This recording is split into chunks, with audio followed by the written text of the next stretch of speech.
හරි මෙතන මේ People's Bank වෙබ්සයිට් එකේදී මේකේ හැමදාම දෛනිකව ඒ කට්ටිය මේ එක්ස්චේන්ජ් රේට් ටික අලුත් කරනවා. ඉතින් ගොඩක් වෙලාවට අපි කරන වැඩ තමයි ඔය එක්ස්චේන්ජ් රේට් තියෙන දේවල් බලාගෙන එක්ස්චේන්ජ් රේට්ස් බලාගෙන අපි අපේ Excel පැත්තට ගිහිල්ලා කැල්කියුලේෂන් කරනවා. ඒ කියන්නේ ගණන් හදනකොට අපිට ගොඩක් වෙලාවට ඔය එක්ස්චේන්ජ් රේට් ඕන වුණා මෙතෙන් සයිට් එකට ඇවිල්ලා මේකෙන් බලාගෙන ඊට පස්සේ අපි ගිහිල්ලා ටයිප් කරනවා.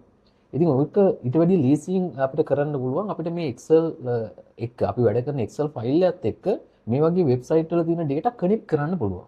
ඔය වැඩේ කරන්න මෙහිමයි මම මේ URL එක කොපි කරගන්න. මේක තමයි මගේ peoplesbank.lk exchange rate කියන මේ වෙබ් පේජ් එක. මේ වෙබ් පේජ් එකේ තියෙන මේ URL එක මම ඉස්සරහම කොපි කරගන්නවා. කොපි කරගිහලා මම යනවා Excel වලට. ඉතින් මේ මගේ Excel වලට තමයි ගන්න ඕනේ අර exchange rates ටික ගන්න ඕනේ. මම කරන්නේ data tab එකට ගිහිල්ලා get data කියන තැනට ගිහිල්ලා මම ගන්නවා මෙන්න මෙතන තියෙන webs කියලා මම මේක ක්ලික් කරලා මේ URL එක paste කරනවා. මේ URL එක paste කරාට පස්සේ අතන අපිට පුළුවන් මෙයාට පුළුවන් වෙනවා අපේ exchange rate තියෙන අර People's Bank website එකත් එක්ක connect වෙන්න. දැන් මම මෙතෙන් exchange rate එක කියන එකට අදාළ URL එක දුන්නා. ක්ලික් කර okay කරපු ගමන් මෙයා මේ People's Bank website එකත් එක්ක දැන් connect වෙනවා.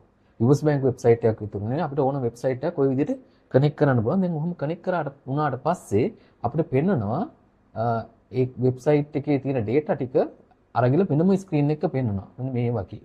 හරි. හරි. දැන් ඔන්න ආවා එක.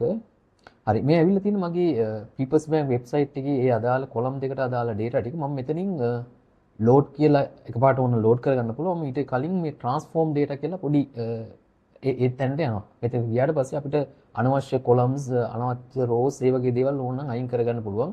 මට කනෙක්ට් වුණාට පස්සේ ඇවිල්ලා තියෙන data මේක මට ඇත්තට මේ පළවෙනි column එකේ තියෙන data ටික ඕනේ නැහැ. මම remove column කියලා ගිහලා ඒ column එක අයින් කරන්න. මෙතනින් පස්සේ තියෙන columns ටිකත් මට ඇත්තටම අවශ්‍ය නැහැ. මට ඕනේ selling and buying rates දෙක තියෙන columns දෙක විතරයි. මම මෙතෙන්ට ගියා. හරි දැන් පේන්නේ නැති exchange rate කියන column එක යටතේ US dollar Japan yen ඔය වගේ ටික ආවා. ඒත් එකම buying rate selling rate ඔය දෙක ආවා. මම මෙතනින් close and load කියලා යන්න. දැන් මගේ Excel file එකයි අර වෙබ්සයිට් එක කනෙක්ට් වෙලා තියෙන්නේ. දැන් හිතන්න අනිත් දවසේ ඔන්න මම මේක පාවිච්චි කරලා මේකේ තියෙන exchange rates වලින් මම calculation එක කරගෙන යන්න පුළුවන් දැන්.